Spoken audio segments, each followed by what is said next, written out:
Salam alaikum. Aujourd'hui, nous allons achever notre cours sur les structures de données avec deux petits chapitres qui traitent les méthodes de tri ainsi que les méthodes de recherche dans un tableau. Et nous allons commencer par le premier chapitre qui parle des méthodes de tri des éléments d'un tableau. Alors, les méthodes de tri permettent le réarrangement des données, c'est-à-dire il permet de réorganiser les données. Supposons que j'ai le tableau suivant qui comprend deux colonnes. Il y a le nom et l'âge, il y a Selma 21, Sami 33 et Leila 27. Je peux trier ce tableau par ordre croissant du nom et là je vais mettre les noms par ordre croissant. Donc Leila vient au début, puis il y a Selma et Sami qui commencent tous les deux par la lettre S. Donc je vais passer pour comparer la deuxième lettre. Elles aussi, là, ils comprennent les deux noms comprennent la valeur A, bien la lettre A. Ensuite, je vais passer à la troisième lettre. Il y a le L et le M. Donc L vient avant le M. C'est comme ça, donc je peux mettre Selma en deuxième position et Sami en troisième position. D'accord. Aussi, je peux trier ce même tableau avec un ordre croissant de l'âge. Donc je vais mettre l'âge 21 au début, suivi par 27 et finalement il y a le 33. D'accord. Il existe différentes méthodes de tri. Donc, il y a principalement il y a le tri par sélection, il y a le tri par insertion, le tri à bulles et le tri rapide ou bien le quick sort. Donc, nous allons nous limiter dans ce cours à ces quatre algorithmes de tri. Commençons par le tri par sélection. Supposons que j'ai le tableau suivant qui comprend les valeurs 20, 6, 1, 3, 1 et 7. Pour trier ce tableau en utilisant le tri par sélection, donc je vais avoir les éléments du tableau et puis je vais sélectionner le minimum. Donc je vais chercher la valeur minimale dans ce tableau, c'est la valeur 1. Qu'est-ce que je vais faire? Je vais la permuter avec la valeur qui se trouve en première position du tableau, c'est-à-dire la permuter avec le 20. Et de cette manière, je vais avoir 1, 6, 20, 3, 1 et 7. D'accord? Comme ça, j'ai sur la première position du tableau, j'ai la valeur minimale. Ensuite, je vais recommencer le même travail, mais cette fois-ci à partir de la deuxième position du tableau, c'est-à-dire à partir du 6. Du 6 jusqu'à la fin, je vais chercher la valeur la plus petite. Donc la valeur la plus petite ici, c'est le 1. Là aussi, qu'est-ce que je vais faire? Je vais permuter le 6 et le 1. Et je vais avoir le tableau suivant. D'accord? Ensuite, je vais passer à la troisième position, à partir du 20, et je vais chercher quelle est la valeur minimale. Donc c'est le 3. Qu'est-ce que je vais faire? Je vais faire la permutation et je vais avoir le tableau suivant. Là aussi, à partir de la quatrième position du tableau, je vais chercher le minimum. Là aussi, je vais faire la permutation et aussi là, je vais faire la permutation. D'accord? Comme ça, j'ai trié le tableau en utilisant l'algorithme du tri par sélection. Voilà le principe du tri par sélection. Donc le principe, c'est sélectionner le minimum. D'abord, on va chercher le plus petit élément dans le tableau pour l'échanger avec l'élément qui se trouve en première position. Puis, on va chercher l'élément ayant la deuxième plus petite valeur et on va l'échanger avec l'élément qui se trouve en deuxième position, ainsi de suite, jusqu'à ce qu'on arrive à trier tout le tableau. Alors, pour réaliser le tri par sélection, on aura besoin de deux boucles. Alors, la première boucle permet de parcourir le tableau et sélectionner tous les éléments. Et la deuxième boucle permet de rechercher le minimum parmi les éléments non encore triés. Voilà la procédure du tri par sélection, donc void tri sélection, qui demande en entrée de paramètres. Il y a le tableau T qui peut être de type int, de type float, de type double ou autre. Et aussi j'ai n, c'est le nombre d'éléments que j'ai dans le tableau. Je vais déclarer les variables locales suivantes du moment que je vais utiliser deux boucles. Donc je vais avoir besoin de deux itérateurs, i et j.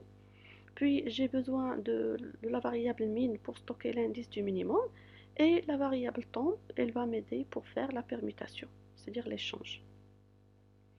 Voilà la première boucle for de i qui varie entre 0 jusqu'à n-2, c'est-à-dire l'avant-dernier élément. Voilà la boucle de i varie de 0 jusqu'à n-2. Ensuite, je vais mettre dans le min la valeur de i.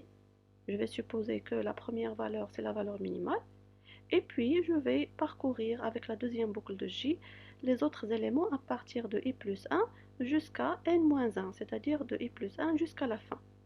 C'est-à-dire, je vais comparer la valeur de la première case du tableau avec le reste des éléments pour trouver la valeur minimale dans le tableau. Alors, je vais faire comme suit, je vais comparer T de J avec T de min. Donc, si T de J est inférieur à T de min, c'est-à-dire j'ai trouvé une valeur ici qui est inférieure à T de min, qu'est-ce que je vais faire? Je vais faire min reçoit J. Je vais mettre à jour l'indice du minimum. Ainsi de suite, je vais boucler avec la boucle de J jusqu'à ce que j'arrive à comparer tous les éléments du tableau. D'accord? Donc, une fois terminé, donc je vais faire la permutation. Donc, avant de faire la permutation, je peux faire une comparaison entre l'indice, ou bien la valeur du minimum, et la valeur de I. Si la valeur de min est différente de I, dans ce cas-là, je vais faire la permutation entre T de I et T de min. Sinon, si la valeur de min est égale à celle de I, cela veut dire que la valeur minimale n'a pas changé. Elle se trouve dans sa bonne position. Et de cette manière, ce n'est pas la peine, de faire l'échange. Voilà. Donc voilà un exercice dans lequel je vous demande de faire tourner la procédure du tri par sélection sur le tableau. Et là, vous allez donner les valeurs de I min, J, temp, T de I, T de J et T de min après chaque itération. Donc cet exercice joue le rôle, ou bien vous permet de mieux comprendre le déroulement de l'algorithme du tri par sélection. Donc voilà la correction. Donc vous pouvez faire tourner le programme sur l'exemple et voir après si la solution que vous avez faite est correcte. Maintenant, nous allons passer pour voir le tri par insertion, le deuxième algorithme de tri. Alors, le principe du tri par insertion est le suivant. Donc, il consiste à diviser le tableau initial en deux. C'est une division virtuelle, elle n'est pas physique, donc c'est une séparation virtuelle.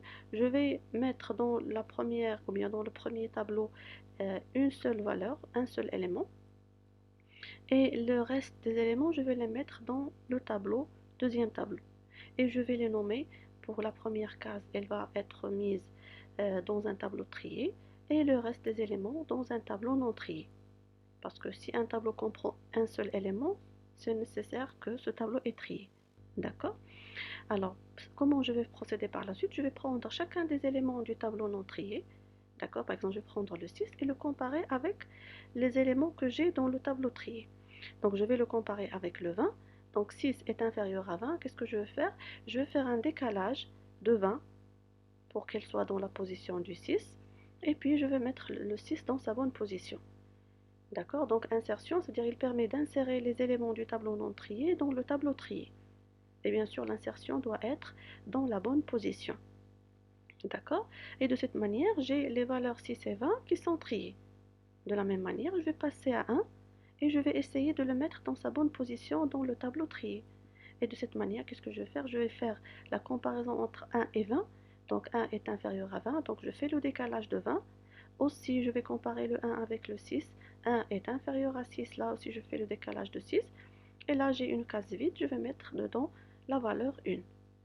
Aussi, je vais procéder avec la valeur de 3, la comparer avec le 20. Donc, je vais faire le décalage avec le 6, je vais faire le décalage avec le 1. Donc, 1 est inférieur à 3, donc je ne vais pas décaler le 1, mais je vais mettre directement la valeur de 3 ici. De la même manière, avec le 1, je vais l'insérer dans sa bonne position. Je vais le comparer avec le 20, je vais faire le décalage avec le 6, le décalage avec le 3, le décalage et avec le 1, donc il n'est pas inférieur strictement, donc je vais mettre le 1 ici. Et de la même manière, avec le 7, je vais le comparer avec le 20, faire le décalage avec le 6, donc il est inférieur. Dans ce cas-là, je vais mettre le 7 ici. D'accord? Donc voilà le principe du tri par insertion. Donc il consiste à prendre les éléments l'un après l'autre en insérant chacun à sa place parmi les éléments qui sont déjà triés. Voilà les éléments qui sont déjà triés. Je vais prendre un des éléments, un par un des éléments du tableau non trié et le mettre dans sa position, ou bien dans sa bonne position dans le tableau trié. Là aussi, pour réaliser le tri par insertion, nous aurons besoin de deux boucles. La première boucle, c'est pour parcourir le tableau et sélectionner l'élément à insérer. Et la deuxième boucle, c'est pour décaler les éléments qui sont plus grands que l'élément à insérer. D'accord? Bien sûr, après, nous allons insérer l'élément à sa bonne position. Voilà la procédure du tri par insertion qui demande en entrée le tableau T qui peut être de n'importe quel type. Et puis le N, c'est le nombre d'éléments que j'ai dans ce tableau. Et puis je vais avoir besoin des variables locales suivantes I et J et temp. Donc I et J, ce sont des itérateurs. Et temp, c'est pour sauvegarder la valeur que je vais insérer. Regardez ici, si on revient sur l'exemple. Donc lorsqu'on va faire les décalages, si on fait le décalage de 20 vers cette position de 6, avant de sauvegarder le 6, donc on va le perdre. C'est pour cette raison, avant de faire les décalages, il faut sauvegarder la valeur qu'on souhaite insérer. Donc on va mettre 6 dans temp, et puis on va décaler le 20, et puis mettre temp dans sa bonne position. D'accord? Donc voilà pour la première boucle. Donc c'est une boucle croissante qui va de 1 jusqu'à n-1. Voilà, elle varie de 1 jusqu'à n-1. Et puis je vais mettre dans temp la valeur de t de i, c'est la valeur que je souhaite insérer. Et puis je vais initialiser le j à i, d'accord? Et puis je vais utiliser une boucle while pour la deuxième boucle. Alors tant que j est supérieur à 0 et t de j-1 est supérieur à temp. Voilà, ça c'est pour faire les décalages des éléments. Donc la valeur de j, donc c'est une boucle décroissante pour la valeur de j. Donc tant que j est supérieur strictement à 0 et t de j-1 est supérieur à temp, donc il y a des valeurs plus grandes que temp. Dans ce cas-là, je vais mettre dans t de j la valeur de t de j-1, c'est-à-dire faire les décalages vers la droite, et puis décrémenter le j. D'accord? Lorsque j'aurai fini de faire les décalages avec la boucle de j, dans ce cas-là, j'aurai la bonne position pour insérer la valeur temp. Donc, je vais la mettre dans t de j. Donc, là aussi, il y a un exercice que je vous demande de faire. Donc, vous allez essayer de tourner la procédure du tri par insertion sur le même tableau que tout à l'heure. Et là, vous allez donner les valeurs des variables intermédiaires suivantes. Les valeurs de la variable i, j, j-1, temp, t de i, t de j et t de j-1 après chaque itération.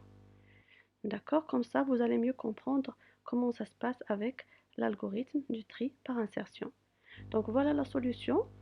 Donc là, on aura fait 5 itérations et voilà les différentes valeurs des variables intermédiaires. Donc je vous invite vivement à faire le déroulement vous-même et puis vous vous corrigez par la suite. Maintenant, nous allons passer au troisième algorithme de tri qui est le tri à bulles. Donc le principe du tri à bulles consiste à comparer deux éléments adjacents ou bien voisins ou bien successifs et les mettre dans l'ordre. Par exemple, j'ai le tableau suivant avec 18, 10, 3, 25, 9 et 2. Je vais prendre les deux premières valeurs, 18 et 10, et je vais les comparer. Donc 10 est plus petit que 18, donc je vais les permuter.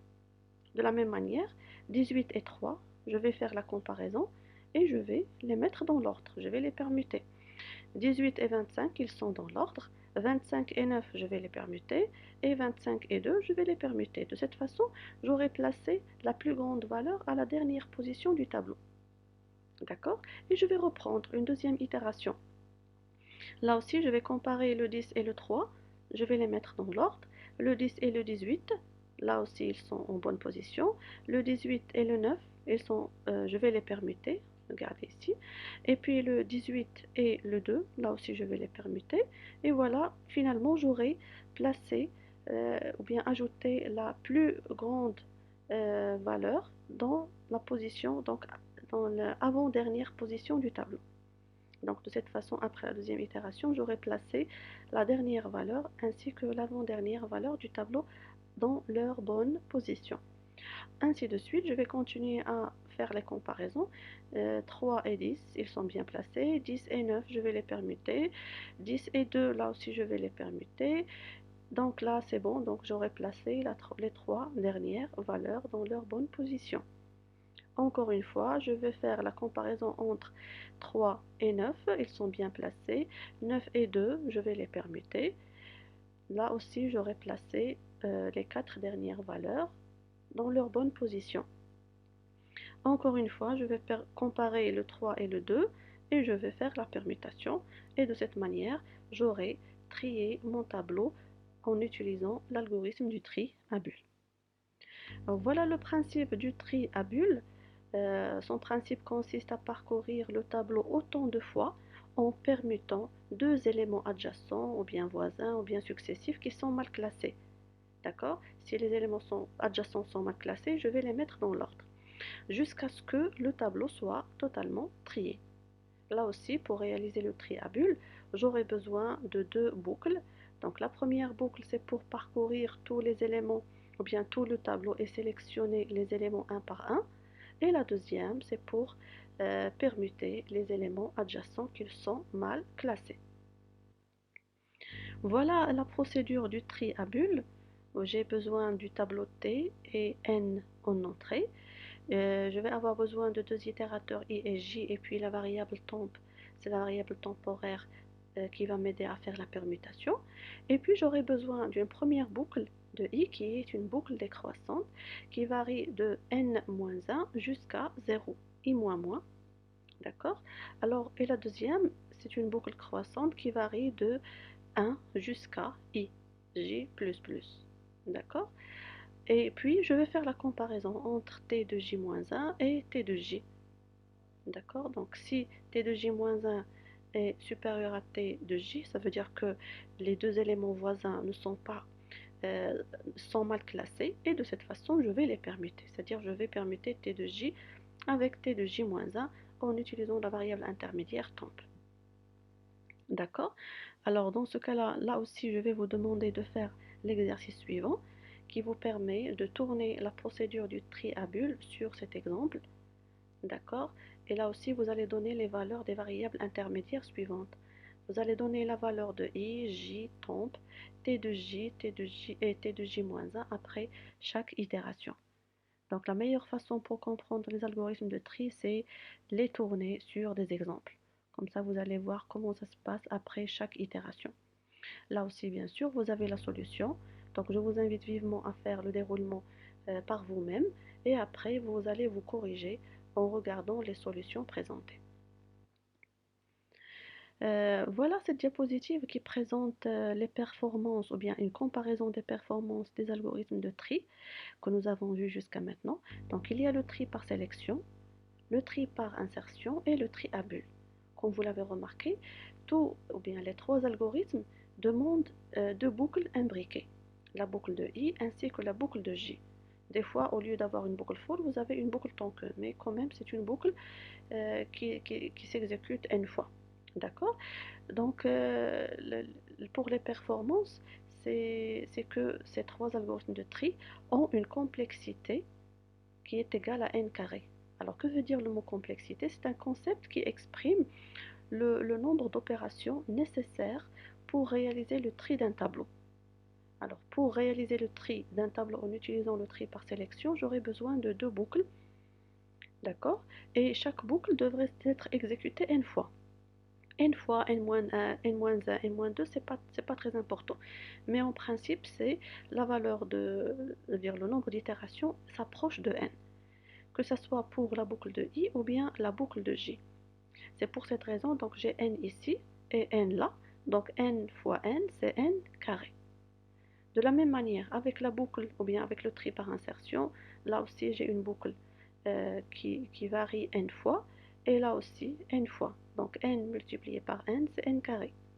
Là aussi, pour le tri à bulles, j'ai une boucle, deux boucles imbriquées. Donc la complexité de l'algorithme est égale à n carré.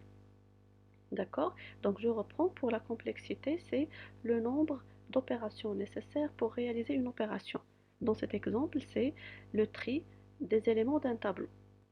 D'accord? Donc ces trois algorithmes, c'est-à-dire le tri par sélection, par insertion et le tri à bulles, se ressemblent dans leur complexité qui est égale à n carré. Passons maintenant au quatrième algorithme de tri qui s'appelle le tri rapide. Donc, comme son nom l'indique, c'est un tri qui s'exécute dans un temps plus petit en comparaison avec les trois algorithmes de tri élémentaires que nous avons déjà vus tout à l'heure. D'accord? Donc, je vous conseille vivement d'apprendre la technique de tri rapide et d'essayer de l'appliquer dans vos différentes applications. Commençons d'abord par le principe du tri rapide. Donc, son principe, c'est diviser pour résoudre. C'est-à-dire, on va essayer de diviser le tableau en deux. Comme ça va nous faciliter l'opération du tri. Alors, le principe est le suivant. Donc, comment on peut diviser le tableau? Nous allons choisir un seuil ou bien un pivot. OK? Et puis, nous allons mettre les éléments qui sont plus petits que le seuil à gauche et les éléments qui sont plus grands à droite. Et on va recommencer séparément sur les parties droite et gauche. Donc, voilà un tableau qui comprend les valeurs 3, 7, 8, 5 et 2. Voilà, je vais calculer le pivot, c'est la valeur qui se trouve au milieu.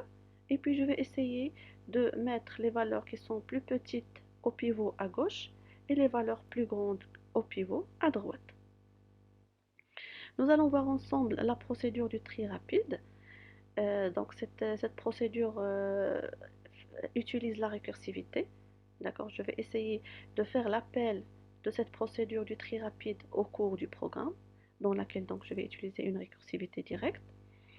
Alors regardons ensemble la procédure du tri rapide. Elle demande trois paramètres en entrée. Il y a le T, il y a le tableau, il y a la gauche ou bien un indice de la gauche et un indice de la droite. D'accord? Généralement, la gauche, c'est quoi? C'est la valeur 0, c'est un indice, c'est la première position du tableau. Et D, c'est la dernière position du tableau, c'est n-1. D'accord? Ça, c'est 0. Et ça, c'est n-1. Voilà les variables intermédiaires que je vais utiliser. Je vais avoir besoin de I et J, ce sont deux itérateurs. OK? Et puis P, ça, c'est le pivot. Et puis temp, c'est une variable temporaire qui va m'aider à faire la permutation. Alors d'abord, qu'est-ce que je vais faire? Je vais initialiser le I à G. Regardez, le I devrait être initialisé à G. Et puis le J à D. Le J à D. Et puis je vais calculer la valeur du pivot. Donc le pivot, c'est la valeur qui se trouve au milieu du tableau. D'accord? Pour la retrouver, je vais faire quoi? T de I plus J divisé par 2. Donc I est égal à 0. J est égal à 1, 2, 3, 4. Donc J égale à 4. Donc 0 plus 4, c'est 4. Divisé par 2, c'est 2. D'accord? Donc P, c'est T de 2. T de 2, c'est quoi? C'est 8. Donc la valeur du pivot, c'est le 8. D'accord? Ensuite, je vais avoir besoin d'utiliser une boucle do while. Alors, do while, et là, je vais avoir encore besoin d'une autre boucle while. Alors, tant que T de I est inférieur à P, tant que la valeur de T de I est inférieure à P, qu'est-ce que je vais faire? Je vais incrémenter le I, c'est-à-dire je vais déplacer l'indice de I. Ensuite, si la condition, donc je vais sortir de cette boucle si la condition est fausse. D'accord? Et puis, tant que T de J est supérieur à P, je vais décrémenter le J. D'accord? Je vais sortir bien sûr de cette boucle si T de J est inférieur ou égal à P. Ensuite, si j'ai sorti de deux boucles, je vais faire quoi? Je vais faire la comparaison entre l'indice de I et l'indice de J, parce qu'ils seront déplacés par la suite. D'accord? Si I est inférieur ou égal à J, qu'est-ce que je vais faire? Je vais permuter la valeur de I avec celle T de I avec celle de T de J. D'accord? Et après, je vais incrémenter le I et décrémenter le J.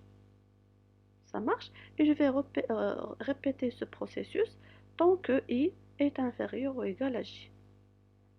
D'accord? Donc, si cette condition est fausse, dans ce cas-là, je vais sortir de la boucle do while et je vais venir ici pour faire la comparaison. Si G, regardez, ce G est inférieur à J, je vais faire l'appel récursif de la procédure du tri rapide.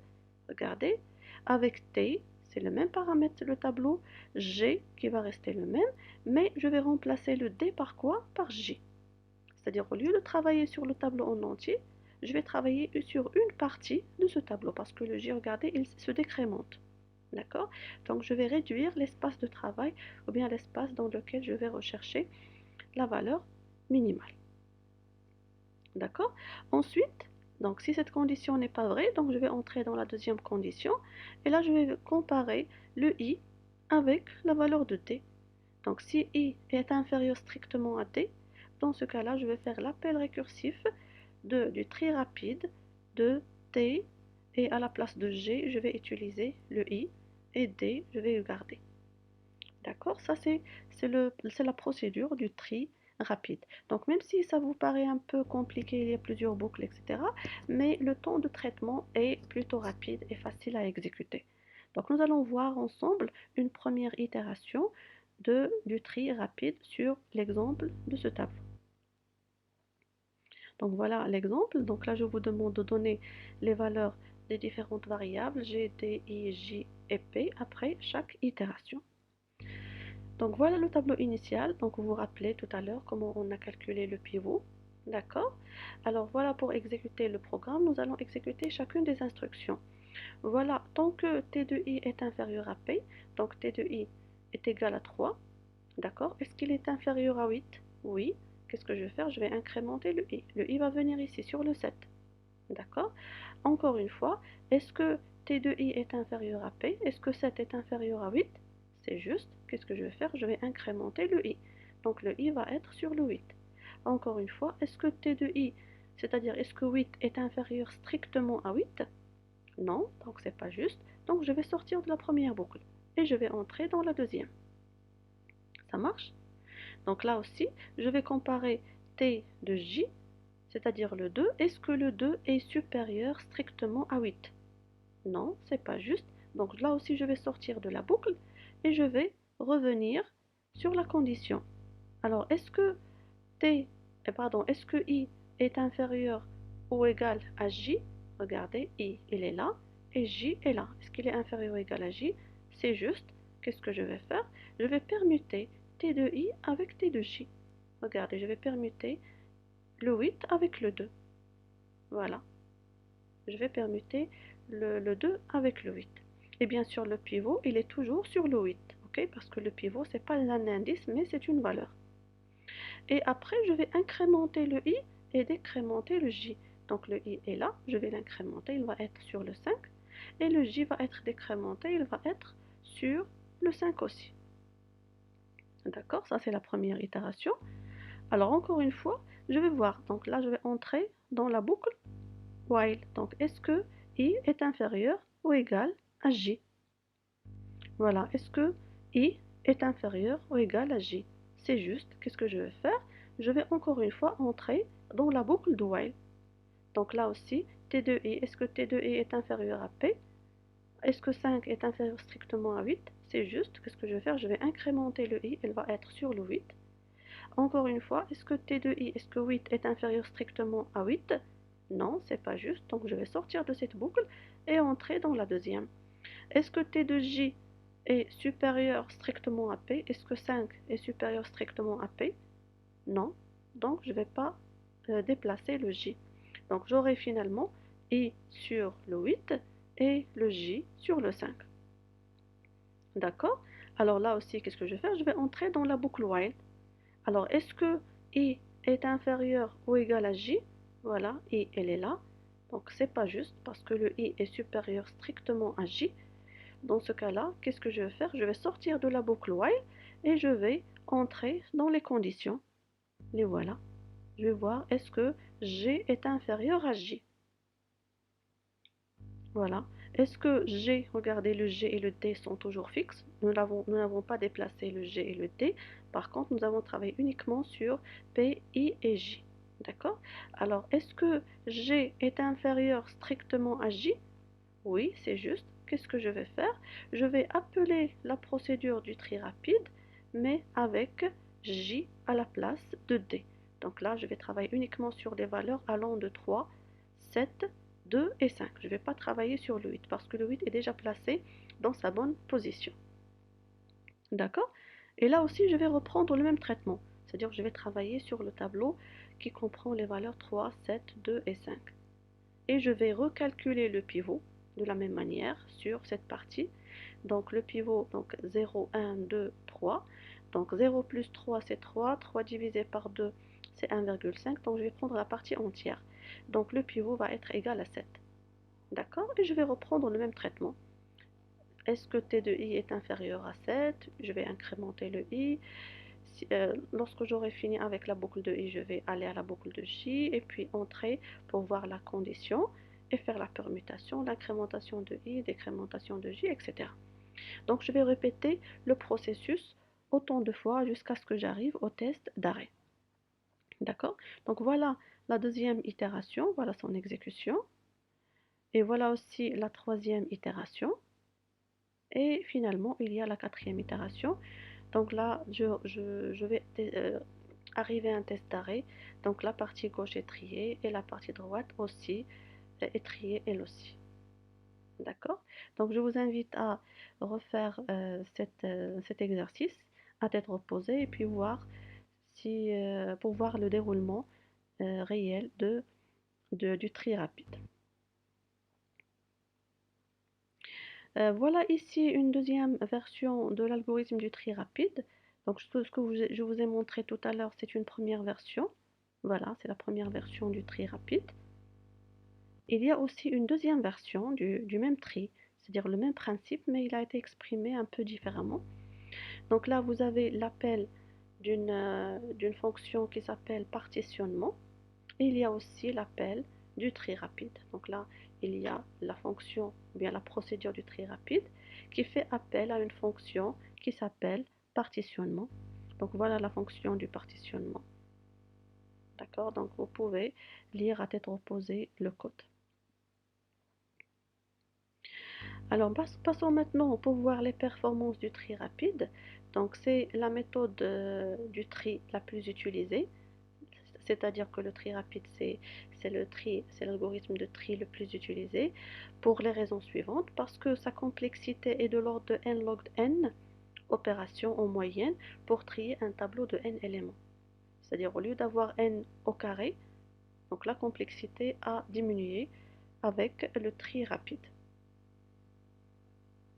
D'accord? Et cette complexité devient n carré dans le pire des cas, c'est-à-dire pire des cas, c'est-à-dire si le tableau est totalement, ou bien il est trié dans un ordre décroissant. Donc si le tableau est trié de manière décroissante, dans ce cas-là, on aura besoin de permuter tous les éléments et dans ce cas-là, on va tomber dans n carré. Mais ce n'est pas vraiment toujours le cas. C'est pour cette raison, on va évaluer un tri ou bien un algorithme de tri par le nombre d'opérations moyen. Donc le nombre d'opérations moyen avec le tri rapide, c'est n log n. Donc c'est ainsi que prend fin cette première partie du chapitre 2 et nous allons nous voir dans une deuxième partie qui concerne les algorithmes de recherche dans un tableau. Merci de votre attention.